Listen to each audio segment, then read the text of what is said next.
पाहिलं तर टॉस जिंकल्यानंतर प्रथम फिल्डिंग करण्याचा निर्णय घेतात, तर तो आपण बॅटिंग करण्याचा निर्णय घेतलाय. आपण मॅच यांच्यासाठी प्रत्येक विकेटसाठी 500 रुपयांचं पारितोषिक असेल. धन्यवाद. वळूया मैदानामध्ये. सामना जिंकण्यासाठी 5 षटकामध्ये 55 धावांची आवश्यकता आहे.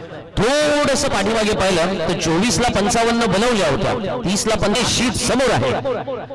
बॅक टू द बॉलर खेळलाय, चेंडू लागून सीमारेषेच्या बाहेर. Back to back four once again by Nagesh Sheet. Nagesh Sheet या तुफानी, आक्रमक आणि तडफदार खेळीसाठी ओळखला जातो. अलिबाग चॅम्पियन्स ट्रॉफी 2024 मध्ये खास सामन्यांसाठी खास इनिंग नागेश शीत कडून तुम्हाला वारंवार पाहायला मिळेल मैदान फलंदाजाद्वारे.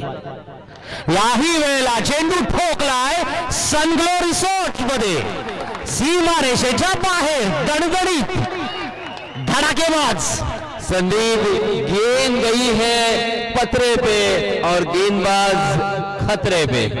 हा सही आहे. आणि धावसंख्या आपण 17 साधारण काहीतरी होती, बरोबर आहे. यावेळेला नागेश शीतने ठोकलाय.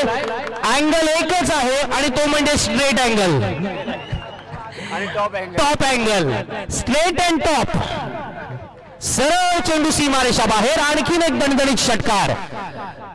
धावसंख्या बदलले, 19 चेंडू येणं बाकी. सामना जिंकण्यासाठी 30व्या 11 वर्सोलीला एकूण फुलटॉस. यावेळेला लंगोट सीमारेषेच्या बाहेर. One bounce, welcome four.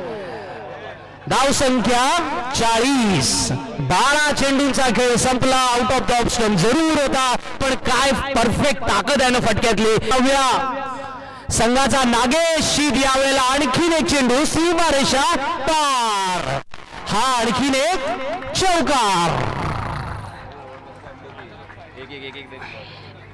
Munawar Shaikh याच्या आतापर्यंतच्या 5 चेंडूंवरती फक्त एकेरी धाव आलेल्या आपण पाहिल्या होत्या. पहिल्या चेंडूवर तर विकेट आली होती, पण 6व्या चेंडूवरती नागेश शीत चौकार मारतोय आणि धाव सत्तेकाला असतो. आणि तो आनंद मला वाटतं नागेश शीतच्या रूपाने त्यांना मिळेल अशी आशा करायला हरकत नाहीये क्रिकेटच्या अनिश्चिततेच्या खेळात. यासिन सर,